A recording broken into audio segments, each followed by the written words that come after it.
Hello मेरे प्यारे विद्यार्थियों, कैसे हो आप सभी का स्वागत करता हूं आपके अपने यूट्यूब चैनल एकेएल स्टडी में। आज अपन डिस्कस करने जा रहे हैं एक बड़े इंटरेस्टिंग टॉपिक पर, जिसका नाम है श्रृंखला परीक्षण, जिसको अपन बोल सकते हैं सीरीज़, और एक और वर्ड नाम दे सकते हैं उसको एनालॉजी। क्या होता है इसमें कि अपन को एक सीरीज़ दे देंगे और एक मिसिंग वैल्यू पूछेंगे अपन से कि यहाँ क्या आएगा। जैसे कि पहला ही क्वेश्चन लेते हैं अपन 3, 8, 13, 18, 23 और आगे की एक वैल्यू और आएगी जो कि अपन को पता लगानी है। इसको कहते हैं मिसिंग वैल्यू इंग्लिश में, है ना। तो कैसे लगाते हैं पता, मैं आपके लिए क्वेश्चंस लाया हूँ, हर एक प्रकार का क्वेश्चन है, तो ध्यान से देखिएगा, आपको बहुत मदद मिलेगी एग्ज़ाम में।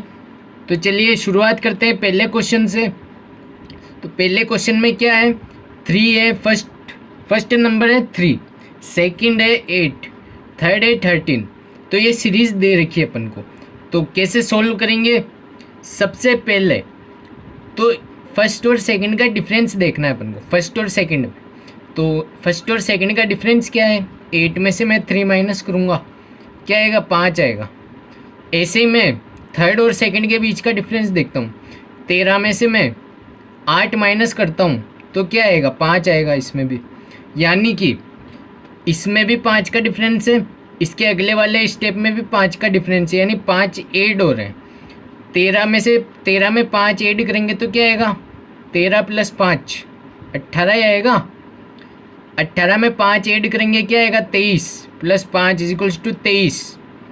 तो अब आगे की वैल्यू आप जान ही गए होंगे कि ये इस सीरीज़ में क्या हो रहा है, 5 ऐड हो रहे हैं, यानी 5 ऐड कर रहा है ये। तो 23 में सिंपली 5 ऐड कर देते हैं, 23 + 5 क्या होता है, 28। इसका मतलब अपना डी ऑप्शन करेक्ट है। यानी अगर ये एडिशन, यानी यहाँ पर कुछ भी हो सकता है, ऐड भी हो सकता है, यहाँ पर ऐड हो रहा है, कहीं पे सब्ट्रैक्ट भी होगा, कहीं पे मल्टीप्लाई भी होगा, यानी कि हर एक स्टेप में सेम वैल्यू से ऐड होगा, सेम वैल्यू से सब्ट्रैक्ट होगा, सेम वैल्यू से डिवाइड होगा। तो ये क्वेश्चन तो इजी था। चलिए अगले सवाल पे चलते हैं, यानी मैं लेवल बढ़ाता चलूँगा, यानी ये तो इजीएस्ट क्वेश्चन था, अब थोड़ा हार्ड, फिर उससे हार्ड। तो ध्यान से देखिएगा, 23, 15, 7 ये वाली वैल्यू फाइंड करनी है अपन को, आगे -9 दे रखा है। तो कैसे सोल्व करते हैं इसको, चलिए देखते हैं। सबसे पहले मेरे को इसका और इसका डिफरेंस पता लगाना है, इसका और इसका। यहाँ पर तो क्या प्लस हो रहा था, यहाँ पर आपको साफ तौर पे दिख रहा होगा कि माइनस हो रहा है, माइनस हो रहा है। यानी 23 में से मैं अगर, यानी 23 में से कितना कम हो रहा है, 23 में से कितना कम हो, 23 में से अगर मैं 15 को घटाता हूँ तो क्या आएगा, 15, 16, 17, 18, 19, 20, 21, 22, 23, 8। यानी कि 23 में से अगर मैं 8 माइनस करता हूँ तो 15 आएगी। 15 में से 8 माइनस करूँगा तो क्या आएगा, चलिए देखते हैं। 15 में से 8 माइनस करा तो आया 7। यानी कि इस सीरीज़ में अपन को पता चल चुका है कि ये सीरीज़ बनी कैसे बनी है। सबसे पहले 23 और 15 के बीच का डिफरेंस फाइंड करा, क्या ये डिफरेंस आगे भी सेम है, तो हाँ ये डिफरेंस सेम है। तो इसके बीच में 8 का डिफरेंस है, इसके बीच में 8 का डिफरेंस है, तो सिंपली इसके और इसके बीच में भी 8 का डिफरेंस ही होगा। यानी कि 7 में से 8 कम करने, 23 में से 8 कम करे जब जाके 15 में से 8 कम करे 7, अब 7 में से 8 कम करेंगे तो क्या होगा, 7 - 8 क्या होता है, -1। अब -1 तो श्योर नहीं है ना, तो -1 में 8 और माइनस करके देखो क्या ये वैल्यू आती है क्या, -1 - 8 -9 आ गया। यानी कि ये सीरीज़ सही है, यानी 7 में से 8 ही माइनस करने अपन को, तो -1 अपना करेक्ट आंसर होगा। यहाँ पर -1 आ जाएगा, ठीक है ना फ्रेंड्स। तो इस तरीके से करते हैं। चलिए अगले सवाल पर चलते हैं, ये इंपॉर्टेंट क्वेश्चन है तो ध्यान से देखिएगा। तो अपना नेक्स्ट क्वेश्चन है 85, 79, 70, 58। सबसे पहले अपन को कुछ नहीं देखना है, इसमें देखना है कि इसका डिफरेंस क्या है। तो 85 में से मैं 79 माइनस करता हूँ तो क्या आता है, सिंपली 6 आएगा। ऐसे 79 में से 70 माइनस करता हूँ तो क्या आएगा, 79 में से 70 माइनस करूँगा तो आएगा 9। और ऐसे 70 में से 58 माइनस करूँगा तो 70 में से 58 माइनस करने पर क्या आएगा, 70 में से 58 माइनस करने पर आएगा 12। यानी ये जो सीरीज़ बन रही है इसमें क्या ऐड हो रहा है या क्या सब्ट्रैक्ट हो रहा है। यहाँ पर सिंपली सब्ट्रैक्ट ही हो रहा है ना, क्योंकि नेगेटिव में जा रही है वैल्यू। तो सबसे पहले 6 कम हुए, उसके बाद 9 कम हुए, यानी 3 और बढ़ा दिए यहाँ, फिर इसको माइनस करा। 9 के बाद 12 कम हुए, यहाँ 12 कम हुए तो क्या करा, यानी अपन को क्या फाइंड करनी, इसके आगे की वैल्यू फाइंड करनी है ना, इसके आगे की वैल्यू फाइंड करनी है। तो क्या आएगी यहाँ पे वैल्यू, 79 में से 70 माइनस करा 9, यानी 6, पहले तो 6 माइनस करा था, उसके बाद 3 और बढ़ा के माइनस कर दिया, फिर यहाँ पर कितने 12 माइनस करे, 9 पे 3 और बढ़ा के फिर माइनस कर दिया। तो क्या है सिंपली सीरीज़, पहले 3 माइनस करे, फिर 3 में यानी ये x माइनस करा, फिर x में से 3 और बढ़ा दिए, फिर x में 6 और बढ़ा दिए, यानी x प्लस 3, 3 बढ़ाते जा रहे हैं। तो यहाँ पर 12, अब मैं 12 में 3 बढ़ा दूँ, सिंपली 3 ऐड हो रहे हैं ना, 12 में 3 बढ़ा दूँ तो क्या आएगा 15 आ जाएगा। तो 58 में से 15 को माइनस करूँ मैं, 58 में से 15 को माइनस, तो 58 में से 15 को माइनस करेंगे तो क्या आएगा 43 आंसर। एक बार और अच्छी तरीके से समझ लीजिए, वापस से रिपीट कर रहा हूँ मैं इस क्वेश्चन को, टेंशन ना ले। सबसे पहले अपन को सीरीज़ क्या दी है, 85, 79, 70, 58। इन दोनों के बीच का अंतर देखना है, इन दोनों के बीच में अंतर है 6। फिर इसके अगले वाले का अंतर देखना है, इन दोनों के बीच का अंतर है 9। फिर इन दोनों के बीच का अंतर देखना है। तो सिंपली अपन को क्या, अपन ने क्या क्लू निकाला कि भाई पहले 6 माइनस हुआ, फिर 3 बढ़ा के फिर माइनस करा, फिर इसमें 3 बढ़ा के फिर उसको माइनस करा, तो 3 बढ़ा रहे। तो सिंपली अपन इसमें भी 3 बढ़ा के माइनस कर देंगे, इसमें 3 बढ़ाएंगे, तो 3 बढ़ाए तो क्या है 15 आया, 15 को अब इससे माइनस कर देंगे, क्योंकि इसमें 3 बढ़ा के माइनस करा था ना, तो सिंपली इसमें 15 माइनस कर देंगे तो आगे 43 आ जाएगी वैल्यू। चलिए अगले सवाल पर। तो ये अपना अगला सवाल है दोस्तों, 4, 9, 19, 24, 34। सबसे पहले मैंने क्या कहा है कि सबसे पहले इन दोनों के बीच का डिफरेंस निकालना है। अपन को कुछ भी दे दे अपन को सीरीज, सबसे पहले फर्स्ट स्टेप क्या होगा, इन दोनों का डिफरेंस। तो चलिए निकालते हैं इन दोनों का डिफरेंस। 9 में से 4 माइनस करते हैं तो क्या आता है, 9 में से 4 माइनस करेंगे तो आएगा 5। फिर 19 में से 9 माइनस करेंगे तो 19 में से 9 माइनस करने पर आता है 10। यानी पहले 5 बढ़ाए, पहले 5 बढ़े, फिर 10 बढ़े, अब कितने बढ़ रहे, 24 में से 19 घटाऊंगा तो इनका डिफरेंस आ जाएगा मेरे पास, 24 है ना, ये 19, तो क्या आएगा 5। अब ऐसे ही इन दोनों के बीच का डिफरेंस 5 आ गया। अब इन दोनों के बीच का डिफरेंस निकालते हैं, 34 माइनस 24, इन दोनों के बीच का डिफरेंस है 10।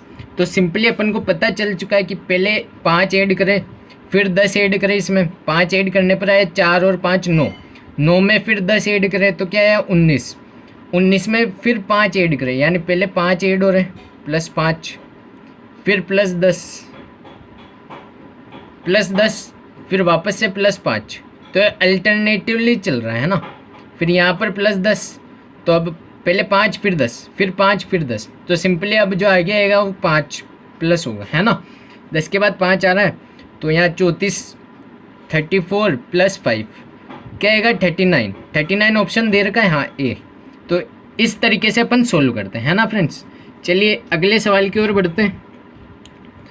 2011 ये रेशो में दे रखा है, यानी जो रिलेशन 20 का 11 के साथ है वो रिलेशन 102 का किसके साथ है। तो अपन देखते हैं 20 में मैं ऐसा क्या डिवाइड करूँ या क्या मल्टीप्लाई करूँ या क्या प्लस करूँ जिससे कि 11 आ जाए। तो मुझे ये दिख रहा है कि अगर मैं 20 में 2 का डिवाइड देता हूँ और प्लस 1 कर देता हूँ तो मेरे पास क्या आएगा 11 आएगा। कैसे, 20 में 2 का डिवाइड करा 10 प्लस 1 इज इक्वल्स टू 11। तो क्या मैं 102 का 2 से डिवाइड करके प्लस 1 कर दूँ। अब आप कहोगे ये पता कैसे चला, तो 20 का मैं क्या करूँ जिससे कि इसकी वैल्यू 11 के पास चली जाए। 20 का 2 से डिवाइड कर दूँ मैं तो 10, 11 तो आया नहीं, फिर प्लस 1 कर दूँ तो 11 आ जाएगा। तो ऐसे अपन जो इसका रिलेशन इसके साथ है वही इसका रिलेशन मिसिंग नंबर के साथ है। तो सिंपली ये स्टेप आजमाएंगे अपन। तो 102/2 प्लस 1 करेंगे तो आगे की वैल्यू आ जाएगी। इसमें अपन ने अपॉन 2 करा तो 10 प्लस 1 करा तो 11 आ गया। तो 2 का इससे जब डिवाइड करते हैं तो क्या आता है, 2 5 और 51 आएगा प्लस 1। तो 52 अपन को ऑप्शन दे रखा है कि हाँ 52 ही ऑप्शन होगा अपना करेक्ट। ठीक है ना फ्रेंड्स। तो इस तरीके से अपन सोल्व करते हैं। चलिए अगले क्वेश्चन की ओर बढ़ते हैं। अगला क्वेश्चन क्या कह रहा है, 8 दे रखा है, रेशियो 66, यानी 8 का कोई रिलेशन है 66 के साथ, यानी 8 का कोई संबंध है 66 के साथ, है ना। और ऐसे ही ये का ये रिलेशन इन दोनों के बीच में है, यानी ये अननोन नंबर है और ये नोन नंबर है। तो अपन को ये वाला नंबर पता करना है। तो अपन अगर इन दोनों का रिलेशन फाइंड कर लेंगे कभी ये कितनी बारी में जा रहा है, तो अपन यहाँ पर जो भी नंबर रखेंगे वो भी उतनी बारी में ही जाएगा। ठीक है ना। जैसे कि इसके बीच का वो अपन सोल्व करते हैं कि ये भाई ये क्या बोला है, ये कहना क्या चाह रहा है। तो सबसे पहले मैं ऐसी क्या चीज़ मल्टीप्लाई करूँ या डिवाइड करूँ ताकि 66 आ जाए इसमें। तो अपन बोल सकते हैं सबसे सिंपल तो ये 8 का स्क्वायर कर दूँ मैं, तो 8 8 जाए 64 तक चला जाएगा। 8 का स्क्वायर कर दूँ मैं, 8 8 जाए 64 हो जाएगा। फिर प्लस 2 कर दूंगा तो क्या आ जाएगा, 66 आ जाएगा ना। कैसे, 8 8 जाए 64 प्लस 2 इज इक्वल्स टू 66। ये मैंने कैसे करा है कि 8 से मैं 66 कैसे बना सकता हूँ, सिर्फ यही याद रखना है अपन को कि 8 से 66 कैसे बना सकते हैं अपन। तो क्या करा मैंने, 8 8 जाए 64 प्लस 2 करा, क्योंकि 64 8 का स्क्वायर तो कर दिया पर 66 है यहाँ पे, 64 नहीं चाहिए तो 2 ऐड कर दिया। तो इसके बीच का रिलेशन क्या है यहाँ पे कि 8 को इसका स्क्वायर करके प्लस 2 कर देंगे तो ये आ जाएगा। तो ऐसे ही यहाँ पर ऐसा कौन सा नंबर रखूँ जिसका स्क्वायर करने पर और प्लस 2 करने पर 38 आ जाए। तो आपको फाइनली दिख ही गया होगा कि यहाँ पर ये 6 का रख के 2 का रख के देखते हैं पहले। 2 2 जा 4 प्लस 2, यहाँ 2 रखो, 2 2 जा 4 प्लस 2, क्या आ रहा है, क्या 6 आ रहा है या नहीं आ रहा है। तो अब ऐसे ही 6 का रख के देखते हैं। 6 का स्क्वायर 36 प्लस 2 38 आ गया ये। तो क्या है, 6 का स्क्वायर प्लस 2 36 प्लस 2 क्या आएगा 38। तो सिंपली 38 अपना यानी 6 अपना आंसर होगा। तो चलिए अगले सवाल की ओर बढ़ते हैं। 23 रेशियो 73, यानी 23 का जो संबंध 72 से है वही 38 का संबंध किससे होगा। ये नीचे ऑप्शन दे रखे, ये मोस्ट इम्पोर्टेंट क्वेश्चन है, आप नहीं कर पाएंगे मुझे पता है ना। ये देखते ही पहले दिमाग ख़राब हो जाता है इस क्वेश्चन को देखते पहले, इसलिए मैंने लास्ट में रखा है ताकि आप ध्यान से देख सको इसको। तो कैसे करते हैं इसको, चलिए देखते हैं। तो सिंपली मैं 23 से 72 कैसे बना सकता हूँ, तो चलिए देखते हैं। 23 में मैं ऐसा क्या मल्टीप्लाई करूँ या ऐड करूँ या सब्ट्रैक्ट करूँ कि 72 आ जाए, कैसे भी करके लाना है मुझे। तो 23 में मैं अगर 3 का मल्टीप्लाई करूँ तो क्या आएगा, 23 में अगर मैं 3 का मल्टीप्लाई करूँ तो आएगा ये 9 और 69 आएगा। अभी भी 72 नहीं आया, 72 के लिए क्या करना पड़ेगा, +3 करना पड़ेगा। तो सबसे पहले अपन ने क्या करा, 3 से मल्टीप्लाई करा और +3 कर दिया। यहाँ पर लिख देता हूँ मैं इंटू 3 + 3, ठीक है ना, इंटू 3 + 3। तो ऐसे ही 38 के साथ करना पड़ेगा। ये काफ़ी कॉम्प्लिकेटेड है इसलिए मैं बोल रहा था कि इसको ध्यान से देखना आप एक बार। ऐसे ही मैं अगर 33 को पहले 3 से इंटू कर दूं और उसमें 3 जोड़ दूं तो आंसर आ जाएगा। अपन ने यहाँ से लॉजिक तो निकाल ही लिया है कि कैसे ये 72 बना है। सेम टू सेम ये जो बना है ना, इसकी स्टेप सेम टू सेम इसमें लगानी होती है। ये जो साइन होता है ना, ये शो करता है कि ये दोनों एक जैसे, तो वैल्यू अलग हो सकती है पर दोनों एक जैसे। तो 38 को इसको पहले 3 से मल्टीप्लाई करा, फिर 3 ऐड करा, तब जाके ये आया। तो इसको भी सबसे पहले 3 से मल्टीप्लाई करेंगे, फिर 3 से ऐड कर देंगे। 3 से मल्टीप्लाई करने पर क्या आता है, 3 8 जा 24, 2 कैरी, 3 3 जा 9, 10 11 +3, तो 114 + 3 117। क्या ये आंसर दे रखा है, हाँ बी ऑप्शन करेक्ट है अपना। तो फ्रेंड्स इस तरीके से अपन एनालॉजी या फिर इसको कह सकते हैं श्रृंखला श्रेणी है ना हिंदी में। ये बहुत इम्पोर्टेंट चैप्टर है। श्रृंखला परीक्षण सीरीज़ कुछ भी नाम से बुला सकते हो आप इसको। तो फ्रेंड्स इस तरीके से इसके क्वेश्चन करते हैं, कब एडिशन करना होता है, कब सब्ट्रैक्शन करना होता है, ये सब अगर आप प्रैक्टिस करोगे तो आपको आ जाएगा ये आसानी से। बाकी अगर आप प्रैक्टिस नहीं करोगे तो ये आपके लिए बहुत हार्ड पड़ेगा। तो वीडियो अच्छे लगे हो तो लाइक कीजिए, चैनल पर पहली बार आए हो तो सब्सक्राइब कीजिए। धन्यवाद।